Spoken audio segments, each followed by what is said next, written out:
लावारिस लाश। राष्ट्रीय अपराध रिकॉर्ड ब्यूरो एनसीआरबी के मुताबिक पिछले 6 सालों में करीब 2 लाख से ज्यादा पाई गई लाशें लावारिस थी, जिनकी कोई पहचान तक नहीं हो पाई। कुछ दिन गुजर जाने के बाद जब इन लाशों की कोई पहचान नहीं हो पाती, तब इन अज्ञात शवों का विज्ञापन अखबारों में दिया जाता है। ऐसे अज्ञात शवों को शमशान या कब्रिस्तान में रियायत दी जाती है, मगर अफसोस की बात है कि ऐसी लाशों को कोई कंधा देने वाला नहीं मिलता और इसी कारण ऐसी लाशें खराब होने लगती हैं। अक्सर इन लाशों को शमशान पहुंचाने का काम ड्रग एडिक्ट्स, जिन्हें नशे की लत होती है, ये लोग थोड़े से पैसों के लिए इस तरह का काम करने को तैयार हो जाते हैं।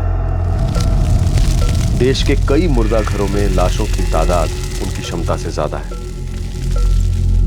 और जब किसी शव का कोई दावा करता है तो उसे वो शव तुरंत सौंप दिया जाता है। कई दफा कई जरूरी कार्रवाइयां भी नजरअंदाज कर दी जाती हैं, जिनका वैसे पालन किया जाना जरूरी होता है।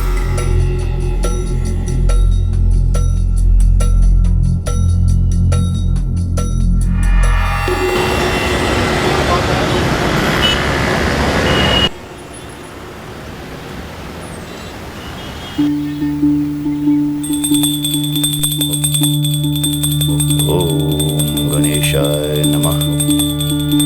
ओम चंद्राय नमः। ओम सूर्याय नमः। ओम शुक्राय नमः। ओम शनिश्चराय नमः। ओम गुरुवे नमः।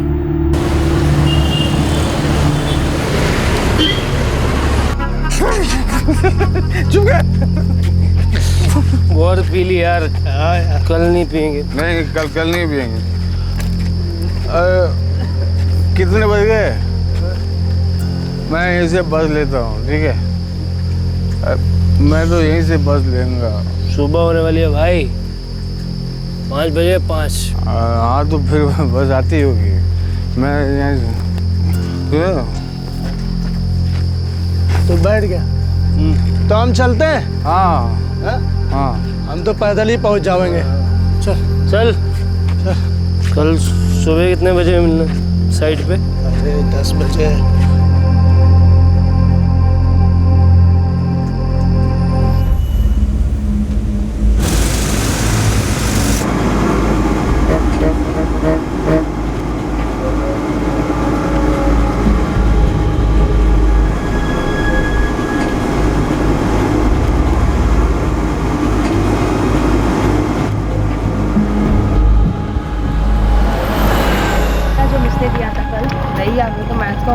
खत्म ही नहीं हुआ, टाइम ही नहीं मिला पूरा। अरे वो मैथ्स का एक्सरसाइज समझा क्या? हाँ इजी तो है, लेकिन फिर भी पड़ेगा उसमें से 2-3 जो क्वेश्चन है ना,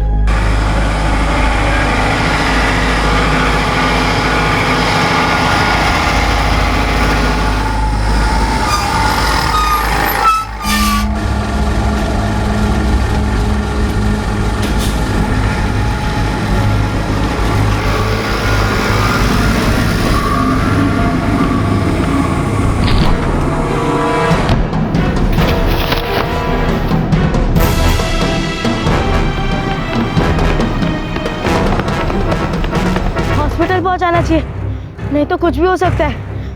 लेकिन ले कैसे जाओ हॉस्पिटल?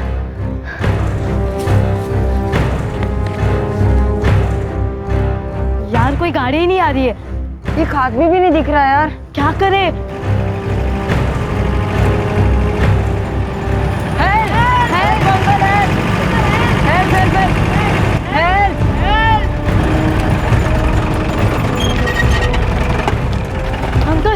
अंकल वो देखो, उनका एक्सीडेंट हुआ है अंकल। बस ने टक्कर मारी, उन्होंने काफी चोट आ गई है अंकल। अंकल प्लीज आप मदद कर दीजिए ना इनको हॉस्पिटल पहुंचाने में, please uncle, please please uncle. संभाल कर, हाँ, आराम से।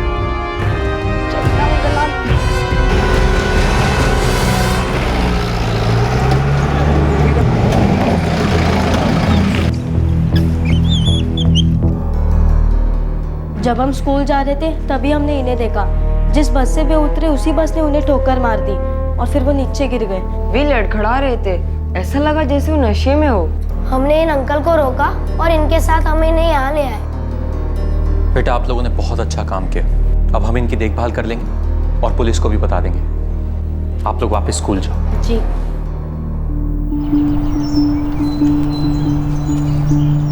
सुनो बच्चों, चलो मैं तुम्हें स्कूल छोड़ दूंगा।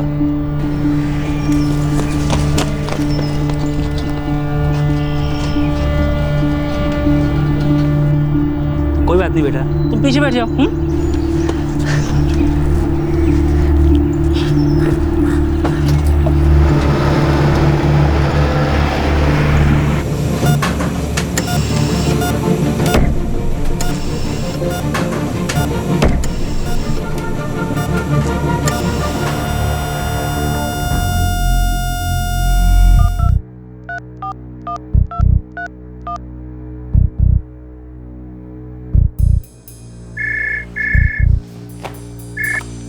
गोविंद राजपूत, बाजार थाना, जोधपुर।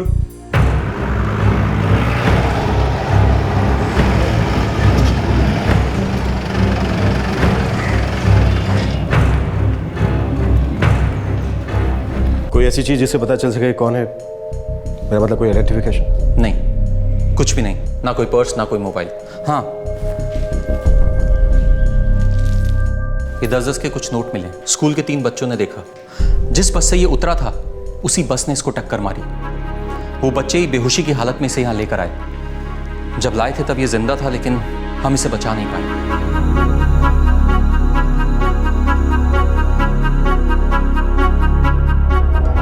वो नशे में धुत था। जिस बस से वो उतरा उसी बस ने उसे टक्कर मार दी। स्कूल जा रहे 3 बच्चों ने ये देखा और उसे तुरंत अस्पताल पहुंचाया, लेकिन फिर भी इस शख्स को बचाया नहीं जा सका। उसके पास ऐसी कोई चीज नहीं मिली जिससे उसकी पहचान की जा सके।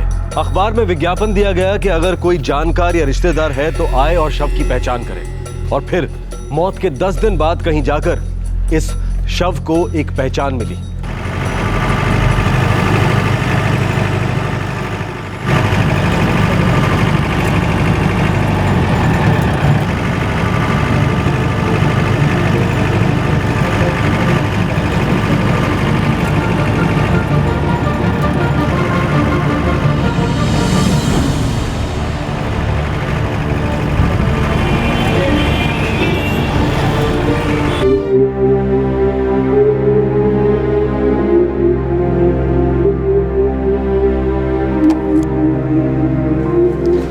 साहब ने बुलाया है।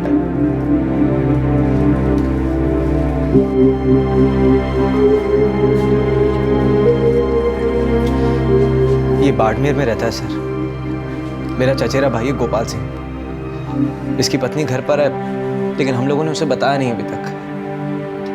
हमें खुद ही यकीन नहीं हो रहा कि ये चला गया। जोधपुर किसी काम से आया था? बेरोजगार चल रहा था सर। 4 हफ्ते पहले इसने मुझसे कहा था कि जोधपुर कोई काम ढूंढने जा रहा है, लेकिन पता नहीं कहाँ से उसे शराब पीने की लत पड़ गई। खूब शराब पीने लगा था सर। काफ़ी पैसा बर्बाद किया। पढ़ा लिखा था सर, MBA किया था, लेकिन एक धुत सवार हो गई थी अपना बिजनेस करना। आप दोनों? गोपाल हमारा भी चचेरा भाई था। अनिल ने अखबार में खबर देखी तो इसे समझ नहीं आया कि उसकी वाइफ को कैसे बताएं। अभी 1 साल पहले ही तो शादी हुई थी दोनों की।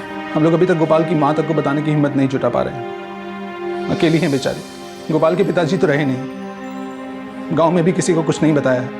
लगा कि पहले चलकर पक्का तो कर लें, बात सही भी है या नहीं। मुझे तो अब भी विश्वास नहीं हो रहा कि ये गोपाल ही है।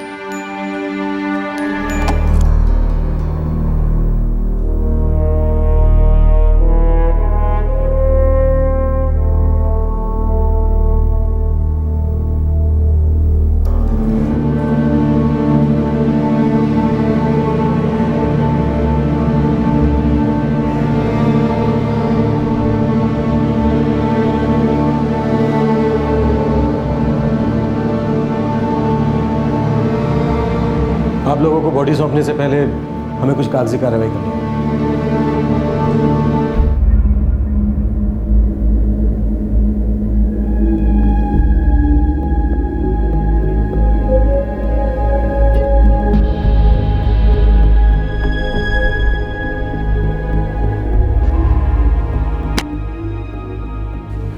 ठीक है, अब आप बॉडी ले जा सकते हैं।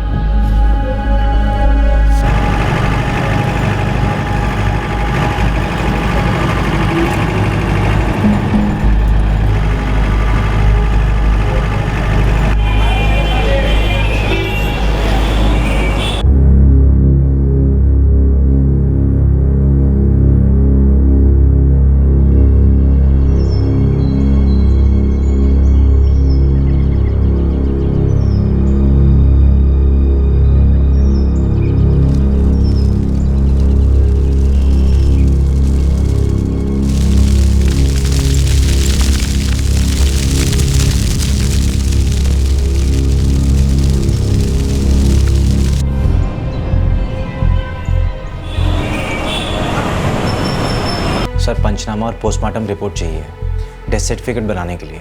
वो गोपाल की माँ और उसकी वाइफ को ज़रूरत पड़ेगी, वरना कहीं बेनिफिट्स मिलेंगे नहीं। ठीक है, थोड़ी देर लगेगी, आप तब तक इंतज़ार कीजिए।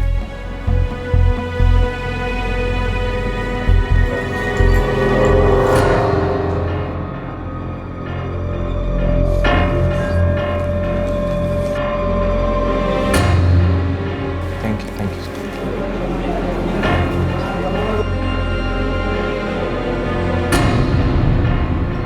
13 अगस्त को अंतिम संस्कार किया था सर। देखता हूँ।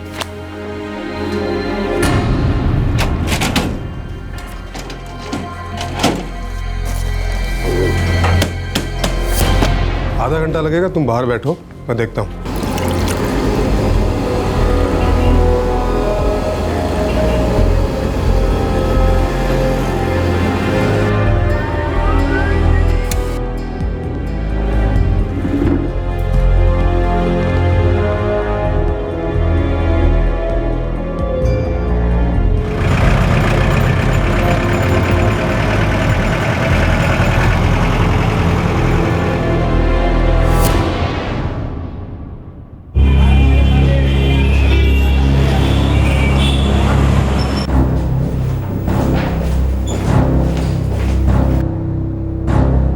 सर, दीपक प्रसाद का मोबाइल दोबारा चालू हो गया है। उसमें कोई नया सिम डाला गया सर। कौन यूज़ कर रहा है ये फ़ोन? जोधपुर मार्केट एरिया में कोई कपिल शर्मा है सर।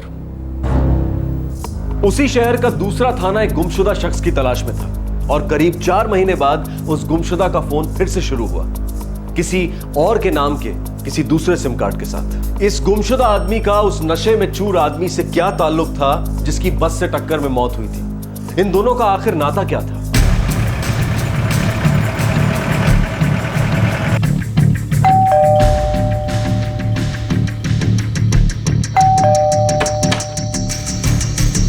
कपिल शर्मा? वो मेरे हस्बैंड है। क्यों? कहाँ है वो? घर पे ही है। बात क्या है? 4445768898।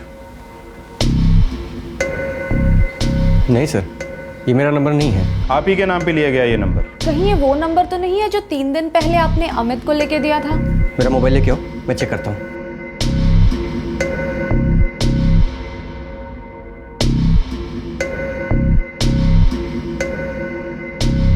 ट्रिपल 45768898 यही नंबर है सर?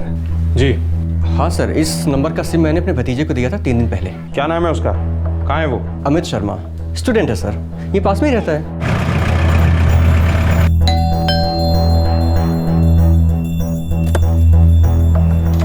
अरे कपिल, आओ।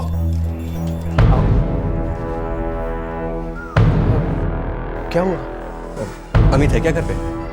है, लेकिन बात क्या है? अमित, अमित बेटा। आया पापा।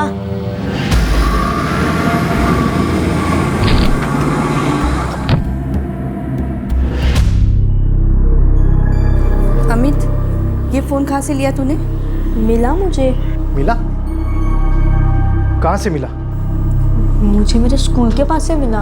अमित बेटा, सच बताइए किसका मोबाइल है? बेटा, किधर मिला आपको? सच्ची सच्ची बोलो। सच्ची मुझे मेरे स्कूल के पास से मिला। कहाँ मिला? रोड पे पड़ा मिला? जी सर। अमित बेटा, जिसका ये फ़ोन है उसको हम पिछले 5 महीने से ढूंढ रहे हैं। आपको कुछ पता है किस आदमी का है ये? अमित, अगर तू सही नहीं बताएगा तो मुश्किल हो जाएगी। कब से पूछे जा रहा हूं, एक ही बात बोले जा रहा है।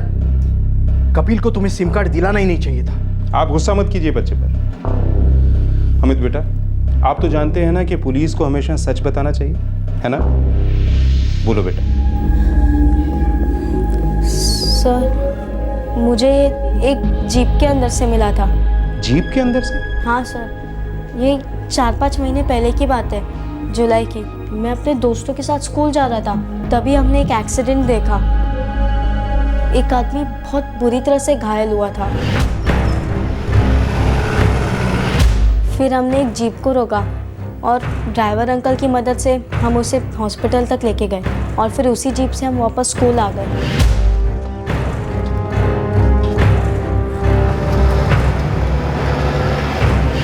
जब मैं जीप में पीछे बैठा था तभी ये मोबाइल मुझे वहाँ पड़ा मिला। मजा तो आगे बैठने में ही आता है यार। सच में यार विवेक, अगर चलाने को मिल जाए ना तो और भी मजा आ जाए, ताकि एक और एक्सीडेंट हो जाए। पीछे बैठने का जो मजा है उसका पता नहीं है तुम लोगों को।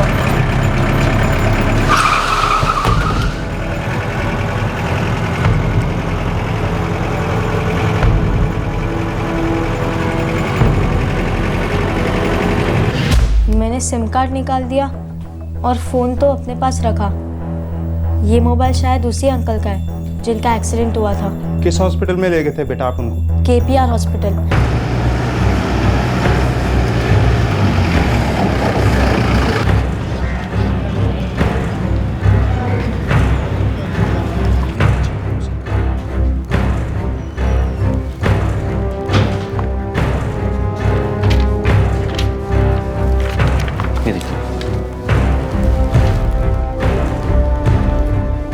वो आदमी बचा नहीं। हमने उसका पोस्टमार्टम किया था और उसके पास से कोई भी पहचान की चीज नहीं मिली। फिर हमने बाजार थाना पुलिस स्टेशन में खबर की थी। फिर बाद में पता चला कि वो बॉडी किसी ने क्लेम कर ली थी।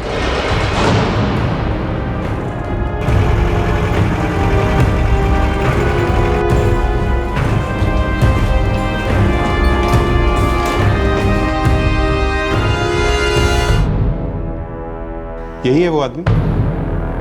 सर मैं रिकॉर्ड्स देखता हूँ। इसका तो हमने इश्तेहार दिया था पेपर में। पता नहीं कैसे हमारी नजर से चूक गया वो।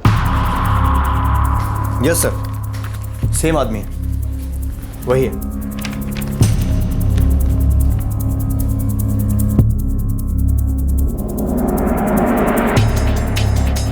बाड़मेर के किसी अनिल राठौर ने बॉडी क्लेम की। खुद को इसका कजिन बताया और मरने वाले का नाम गोपाल सिंह बताया था। लेकिन ये तो दीपक प्रसाद है, एक पुजारी का बेटा।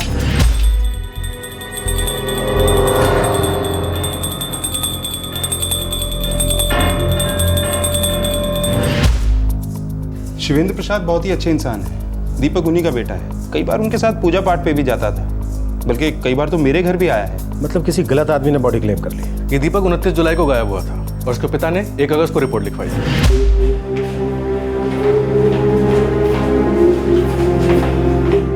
क्या बताऊं अशोक जी, दीपक की ना ही पूजा पाठ में कोई दिलचस्पी है और ना ही वो खुद अपने मन का काम कोई ढंग से करता है, ऊपर से पीने की आदत। आप चिंता मत कीजिए पंडित जी, हम खोज लेंगे उसको। सर 2 दिन हो गए भैया को गए हुए, वो ऐसा कभी नहीं करते।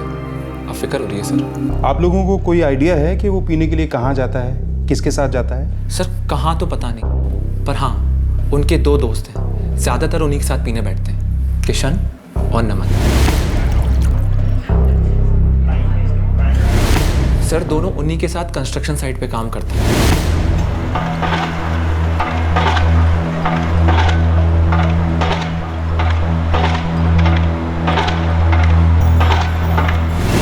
किशन और नमन, ले गया दोनों को। सर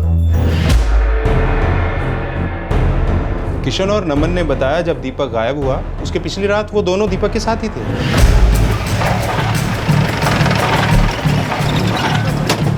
साहब क्या बात क्या कर रहे हैं साहब? मुझे कुछ नहीं पता साहब, सच्ची। अरे साहब क्या कर रहे हैं साहब? बात तो सुनिए। हमसे साहब नहीं पता साहब नहीं।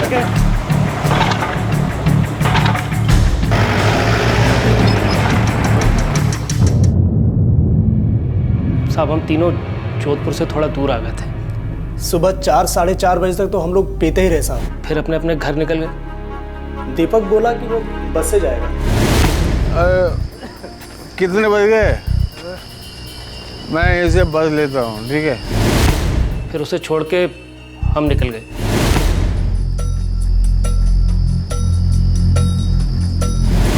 उसके बाद क्या हुआ हम लोगों को कुछ नहीं पता साहब। लास्ट टाइम वही देखा था, जब वो काम पर नहीं आया तो हम लोगों ने पूछताछ की उसकी।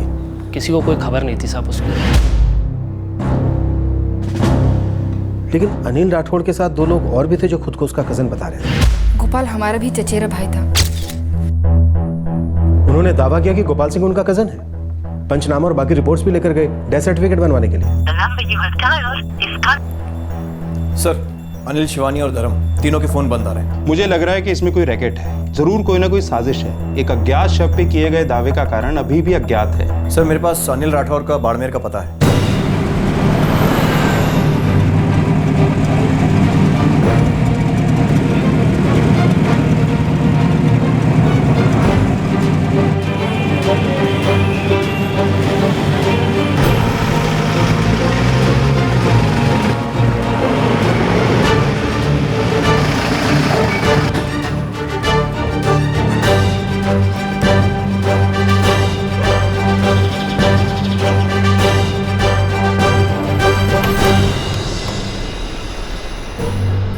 नंबर गलत दिया, हो सकता है एड्रेस भी गलत दिया हो।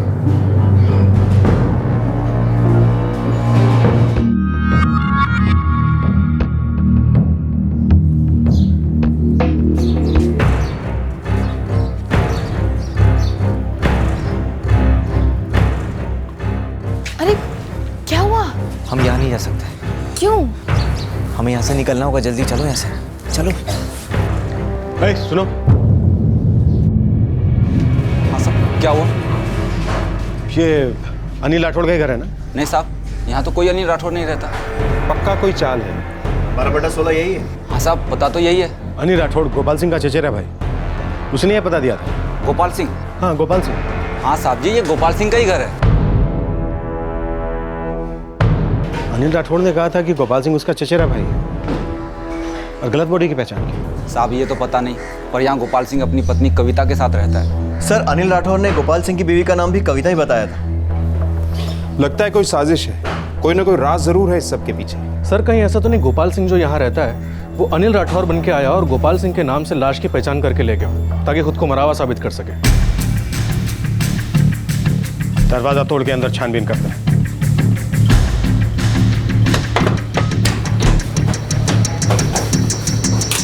कोना कोना छान मारो, ये अनिल राठौर बहुत बड़ा 420 लगता है।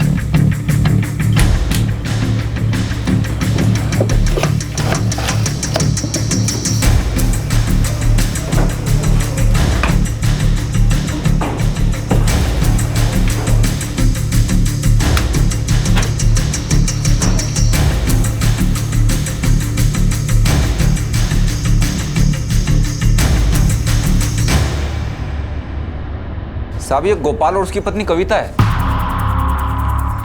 अच्छा खेल खेला इस आदमी ने। लेकिन पकड़ में क्यों नहीं आया? कागजी कार्रवाई के दौरान भी आप लोगों को कोई शक नहीं हुआ? सर, उसने जो भी पैन कार्ड, ड्राइविंग लाइसेंस वगैरह दिए थे सब ठीक ठाक लगे थे।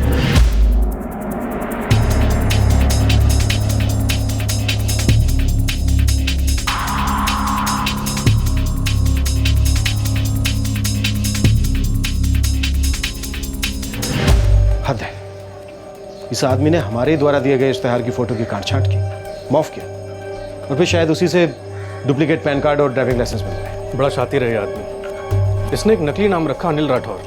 गोपाल सिंह का मैरिज सर्टिफिकेट भी इसने पेश किया जो इसके पास था ही, क्योंकि ये खुद गोपाल सिंह है।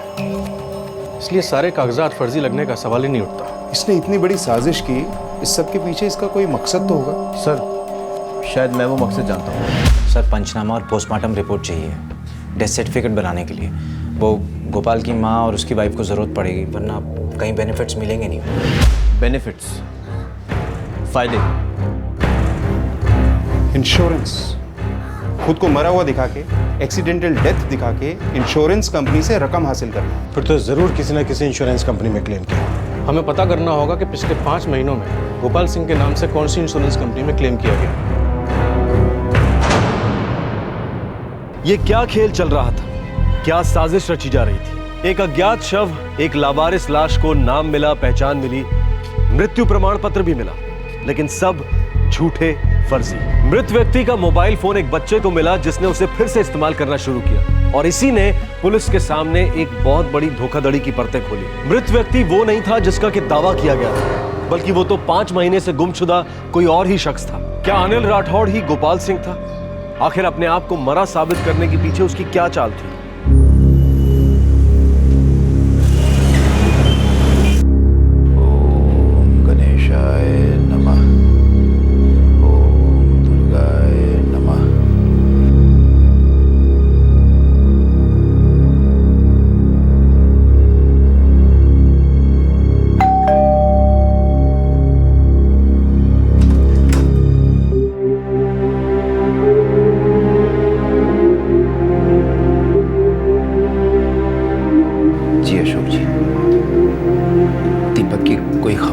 जी पंडित जी, खबर है। पंडित जी, दीपक अब नहीं रहा।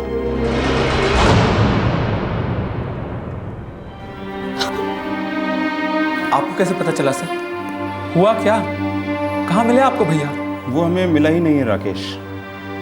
दीपक 29 जुलाई को ही गुजर गया था। इसका पता अब 5 महीने बाद चल रहा है? जी दरअसल किसी गलत आदमी ने बॉडी क्लेम कर ली थी। गलत आदमी ने बॉडी क्लेम कर ली थी? क्या मतलब सर? मतलब किसी ने उसको अपना रिश्तेदार बताया और बॉडी ले ली। पर क्यों? कोई ऐसा कैसे कर सकता है? वो मेरा बेटा था दीपक, मेरा बेटा था। कोई गलत इरादा था।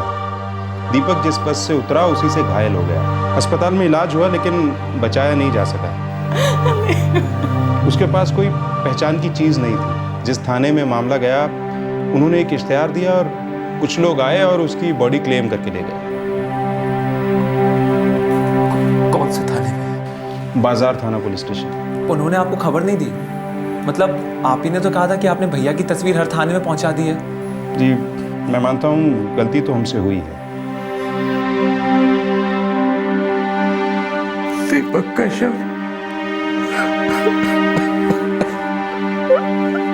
अब तक तो उसका अंतिम संस्कार भी कर दिया गया होगा। जैसा मैंने आपको कहा कि कोई गलत इरादा था, लेकिन बाजार थाना पुलिस इस मामले की जांच में लगा है।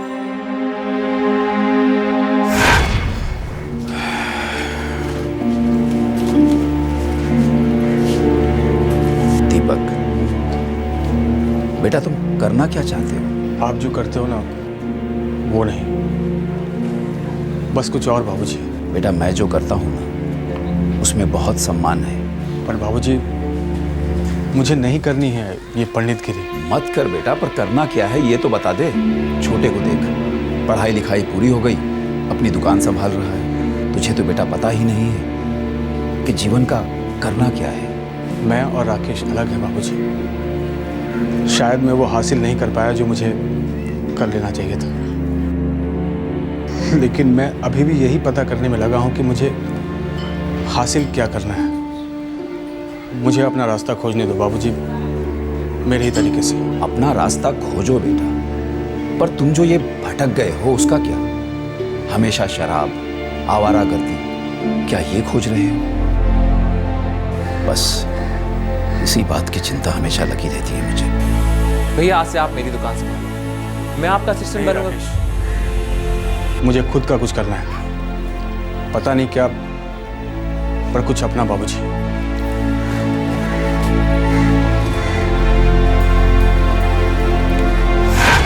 बहुत तकलीफ में था वो, बहुत मुश्किल से गुजर रहा था। मेरा पहला बच्चा था इसलिए मैं उसके दर्द को अच्छी तरह समझता था। राकेश की तरह काम तो नहीं कर पाया, पर वो खुद का कुछ अपना करना चाहता था और दुनिया से ही चला गया। गुमनाम की मौत मारा गया। सभी थे उसके अपने, सारा परिवार था, लेकिन एक लावारिस की तरह इस दुनिया से चला गया वो।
काम को बहुत ही बारीकी से अंजाम दिया गया है। सर 4 और इंश्योरेंस कंपनीज में बात करना बाकी है। इनमें से किसी एक में तो अनिल राठौर उर्फ गोपाल सिंह ने अप्लाई किया ही होगा। अनिल राठौर के दोनों रिश्तेदार धर्म और शिवानी का कुछ पता चला? सर खबरी लगा रखे हैं पर कोई लीड नहीं है। ये आदमी कितनी सफाई से ये सब कर गया, हमें इसे खोजना ही होगा। हम इसे ऐसे अपने हाथ से नहीं निकल जाने दे सकते।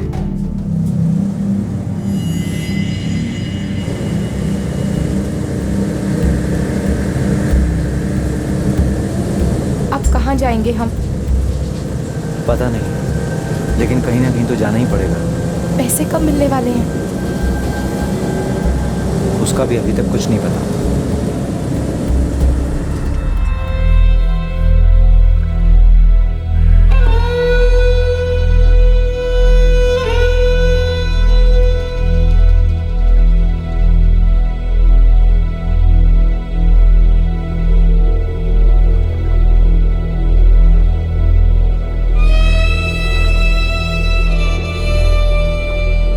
ऐसा लग रहा था कि जिस सफाई और शातिर तरीके से अनिल राठौड़ उर्फ गोपाल सिंह ने अपनी ठगी को अंजाम दिया था, वो पुलिस के जाल से बच निकलेगा। ठग के हाथ की सफाई बेहतरीन थी, लेकिन कुछ गलतियों के निशान छूट गए थे। और शुक्र की बात है कि कहीं कहीं आज भी कामकाज में मूल्य, वर्क एथिक्स बाकी हैं, जो ऐसे निशानों को तुरंत पकड़ लेते हैं। सर केस अभी तक कोर्ट में ही है। हाँ एक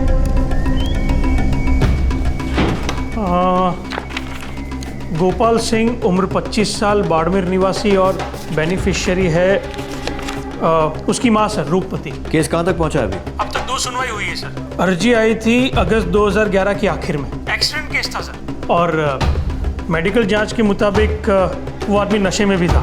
सर एक्सीडेंट केस में डिस्प्यूट होता ही है अक्सर, इसलिए हमने मुकदमा भी किया।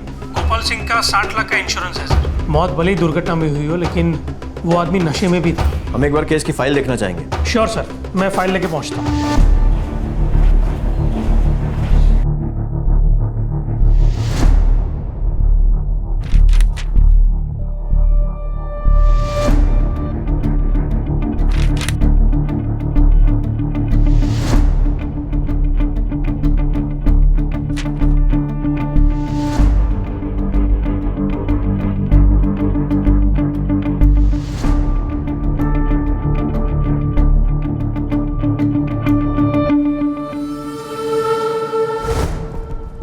सर फाइल में कुछ गड़बड़ है क्या? ये आदमी गोपाल सिंह है जिसका ये फोटो लगा है, एक फ्रॉड है। हमने एक लावारिस शव का इश्तेहार दिया था अखबार में, उसे देखकर यह आया, अपना नाम अनिल राठौड़ बताया और एक डेड बॉडी को अपने चचेरे भाई की बताकर ले गया। उसका क्रियाकर्म किया, डेथ सर्टिफिकेट बनवाया और अपने आप को मरा हुआ साबित करके इंश्योरेंस क्लेम कर दिया। गॉड, तो सर वो जो लावारिस लाश आपको मिली थी वो आखिर थी किसकी? किसी एक पंडित के बेटे दीपक प्रसाद की। उसी की उम्र का है। कद, काठी, उम्र सब मैच करता था अनिल राठौड़ उर्फ गोपाल सिंह से, क्योंकि डेथ सर्टिफिकेट में कोई फोटो नहीं होता। पंचनामा और पोस्टमार्टम रिपोर्ट के फोटो बदल दिए थे। ये तो बहुत बड़ा फ्रॉड है सर। अच्छा खासा पढ़ा लिखा भी है, सॉफ्टवेयर कंपनी में काम करता है। क्लेम का भुगतान तो नहीं हुआ अभी तक? नहीं सर, अगली सुनवाई जनवरी 2012 में है। सुनवाई में पेश कौन होता है? उसकी माँ, जो बेनिफिशियरी।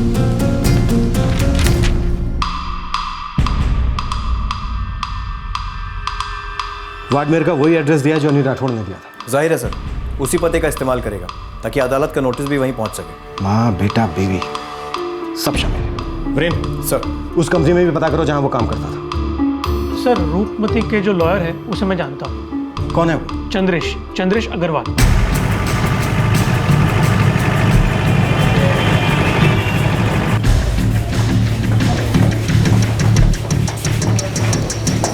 गोपाल सिंह ने अगस्त 2011 में अपनी नौकरी छोड़ दी। 3 अगस्त 2011 को ये रेजिग्नेशन लेटर दिया।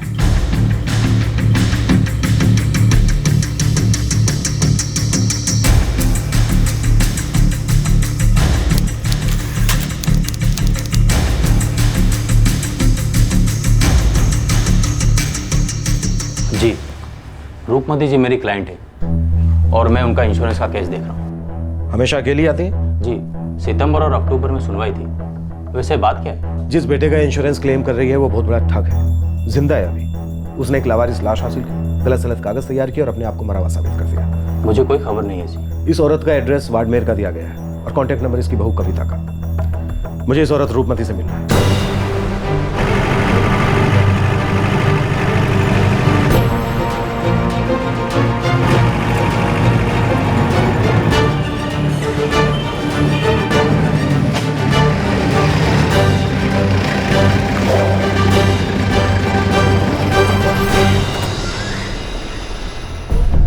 गोपाल सिंह की माँ को कई बार यहाँ देखा है। मतलब यहाँ नहीं रहती हूँ?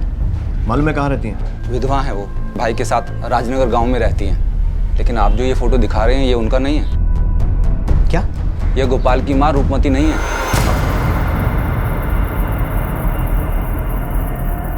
थैंक यू, हम इसे कांटेक्ट करें। और हाँ, याद रहे कि एक फ्रॉड केस है। बताने के लिए शुक्रिया।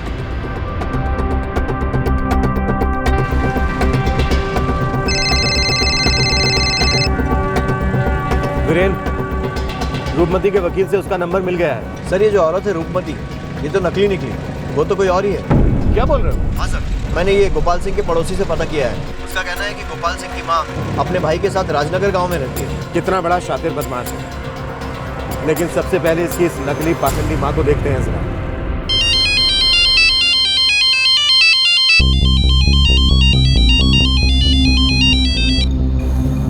हेलो, कौन बोल रही हैं? जी कुसुम धीर, बताइए क्या काम है? कुसुम जी, आपका नंबर लकी ड्रॉ में निकला है।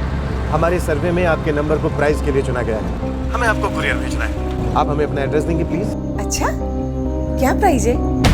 अरे ये क्या धोखेबाजी है? मुझे तो कहा था कि प्राइज मिलेगा। बिल्कुल, प्राइज आपको जरूर मिलेगा, लेकिन अभी तो खेल शुरू हुआ है। सभी सवालों के सही जवाब देने के बाद ही खजाने का दरवाजा खुलेगा। इनाम जरूर मिलेगा। पहला सवाल, गोपाल सिंह तुम्हें कहाँ मिला? गोपाल सिंह?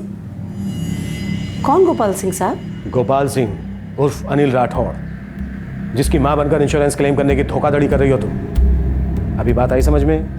वो?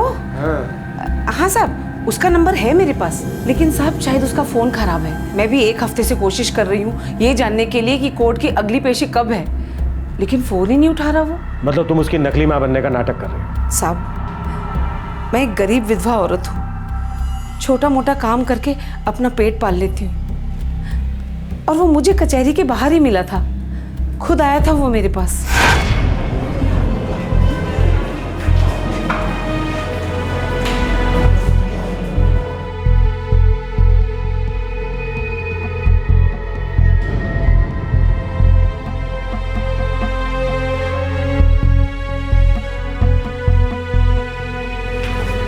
कुसुम जी, जी एक बीमा का केस है। तो मुझसे क्या चाहते हैं आप? मैं चाहता हूं कि आप कोर्ट में मेरी मां बन के पेशी दे दें।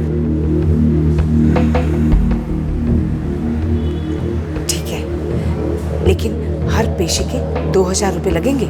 हाँ ठीक है, आइए मैं आपको समझा दूं कि मामला क्या है। आइए। साहब, वो मुझे पैसे दे रहा था और मुझे पैसे की जरूरत थी, इसीलिए उसने जो कहा मैं मान गई। और तुम भी इस 420 का हिस्सा बन गई। साहब, इसमें मेरी क्या गलती है? मैं तो सिर्फ माँ ही बनी थी ना, कुछ किया तो नहीं ना। ये बड़े बड़े नेता लोग, अफसर लोग इतना कुछ करते हैं, इतनी 420 करते हैं, उनको कोई नहीं पकड़ता। बस हम गरीबों को ही पकड़ोगे क्या?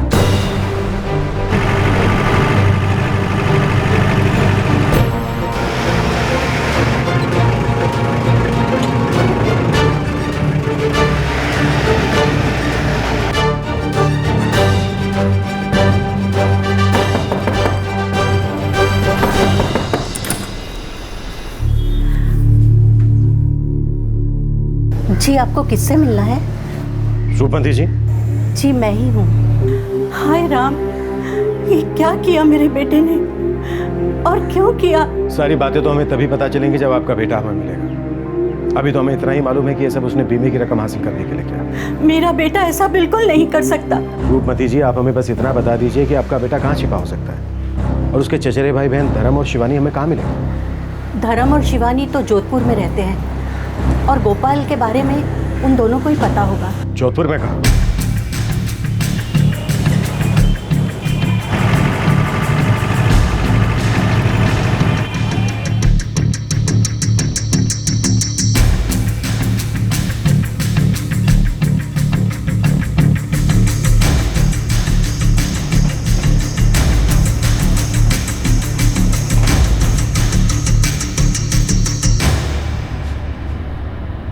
गोपाल सिंह कहाँ है? सच में नहीं पता सर, एकदम से टच में नहीं। मैं भी कब से उससे बात करना चाह रही हूँ। तुम दोनों भी इस घपले में गोपाल के बराबर के हिस्सेदार हो।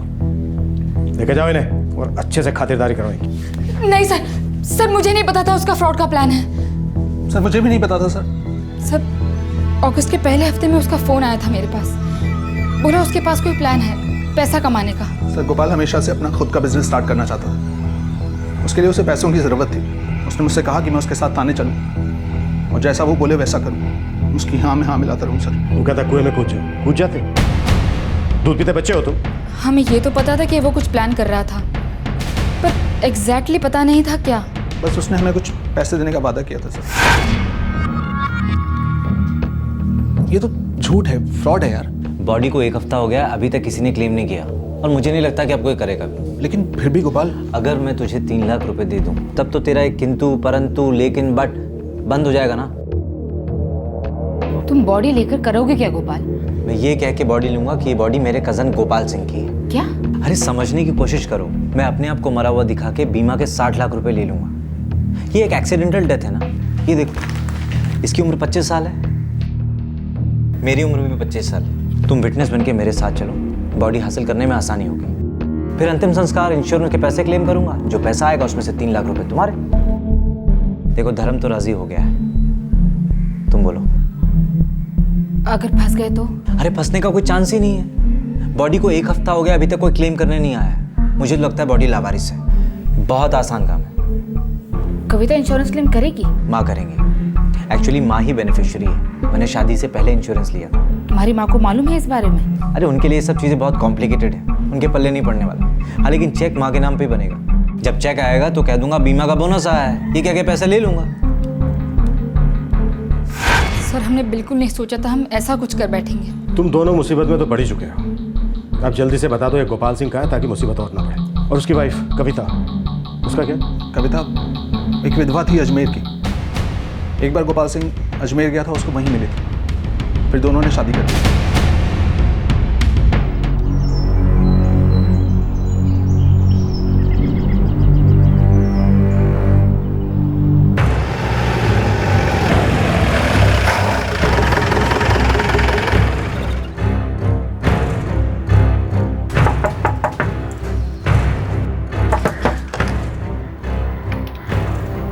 जी कविता सिंह? सर मुझे नहीं पता गोपाल कहाँ है। कविता, हमें मालूम है तुमने, तुम्हारे पति गोपाल सिंह ने और उसके चचेरे भाई बहनों ने एक साजिश की। 2 कैसे एक बॉडी हासिल की, उसका क्रियाक्रम किया, फिर तुम्हारे पति गोपाल सिंह को मरा हुआ दिखाया। और ये सब एक बीमा कंपनी को धोखा देने के लिए किया गया। क्या बात है कविता, तुम 1 महीना पहले चली आई और बताया भी नहीं क्यों? फिर गोपाल आया, वो चला गया, फिर लौट के वापस आया ही नहीं। क्या चल रहा है ये सब? कविता, अगर तुम्हें पता है तुम्हारा पति गोपाल सिंह कहाँ छिपा है और तुम हमें नहीं बता रही हो तो बहुत बड़ी मुसीबत में फंस जाओगे। सर मुझे सच में नहीं पता वो कहाँ है। मैं ये भी नहीं जानती कि उसने ये सब क्यों किया। मैंने उससे पहले ही कहा था कि हम अपनी जिंदगी में खुश हैं, जितना है काफी है। लेकिन पता नहीं क्यों उसे हमेशा से कोई बड़ा काम करना था और पैसे कमाने थे।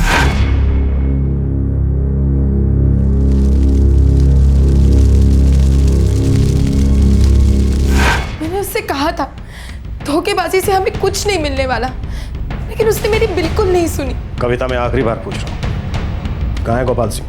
सर मैं सच बोल रही हूँ, मुझे नहीं पता। हाँ वो कभी कभी मुझे फोन जरूर करता है। लास्ट फोन कब आया था? कहाँ से आया था? करीब 1 हफ्ते पहले, जोधपुर से। तुम्हारा मोबाइल नंबर? इस औरत को अगर गिरफ्तार किया तो गोपाल कभी हमारी पकड़ में नहीं आएगा। सर इसका नंबर ट्रैकिंग पे डाल देते हैं, लगता है वो अलग अलग नंबर इस्तेमाल कर रहा होगा और इस औरत को पता नहीं लगने देंगे कि हम निगरानी में हैं। आइडिया अच्छा है। हम इस औरत पर नजर रखेंगे तो गोपाल अपने आप हमारे चंगुल में आ जाएगा।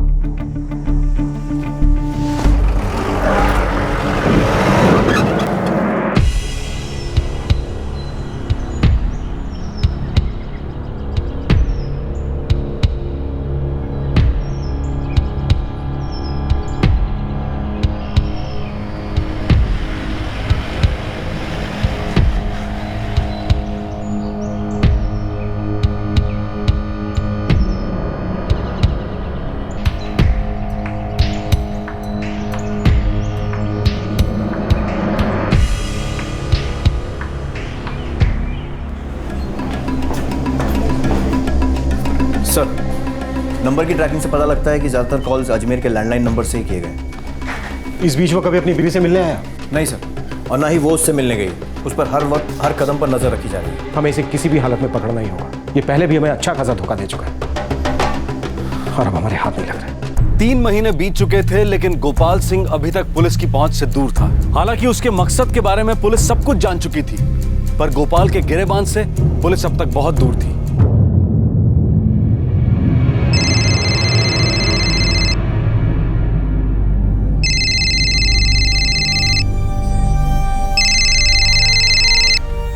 हेलो कविता, मैं गोपाल बोल रहा हूँ। गोपाल, कहाँ हो तुम? घर आ जाओ। अजमेर में हूँ मैं। जानता हूँ पुलिस घात लगाए बैठी है, पर क्या करूँ, कैसे आऊँ? तो गोपाल कब तक भागते फिरोगे? पता नहीं कविता। बस बहुत हो गया, अब घर आ जाओ। नहीं आ सकता कविता, लेकिन प्लीज मेरा एक काम कर दो। क्या?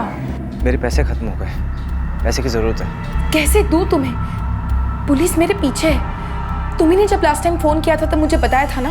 मैं जानता हूँ, लेकिन मेरी जेब में फूटी कौड़ी तक नहीं है। धर्म और शिवानी तो पुलिस की हिरासत में है और माँ पर भी पुलिस की नजरें टिकी हुई हैं। तो तुम ही बताओ मैं क्या करूँ? पुष्कर रोड के पीछे वीरान रास्ता है ना, वहाँ एक माता का मंदिर है। बस वहाँ 4 बजे पहुँच जाना। और एक बात सुनो, अपने पापा और किसी और को कुछ बोलना मत। ठीक है। कविता प्लीज आ जाना, पैसे की बहुत जरूरत है।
पापा, अशोक साहब का फोन था। दीपक भैया की बॉडी जिसने क्लेम की थी वो पकड़ा गया।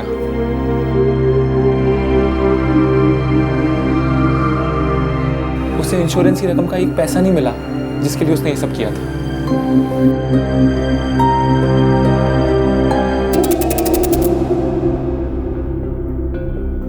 मैं अपने काम से बहुत तंग आ चुका था सर। अपना कुछ नया शुरू करना चाहता था। लोन के लिए अप्लाई किया, बहुत कोशिश की, पर नहीं मिला। इंश्योरेंस के ऊपर जो रकम मिलती है बहुत कम होती, किसी काम नहीं आता। मेरा डेस्परेशन बढ़ता जा रहा था सर।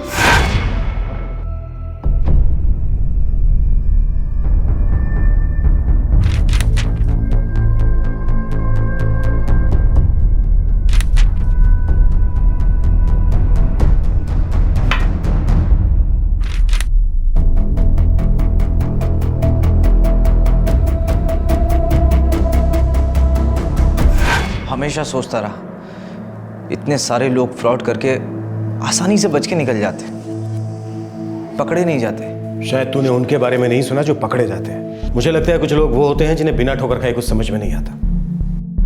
जब तक खुद का हाथ नहीं जला लेते उन्हें आग की ताकत का अंदाजा नहीं होता।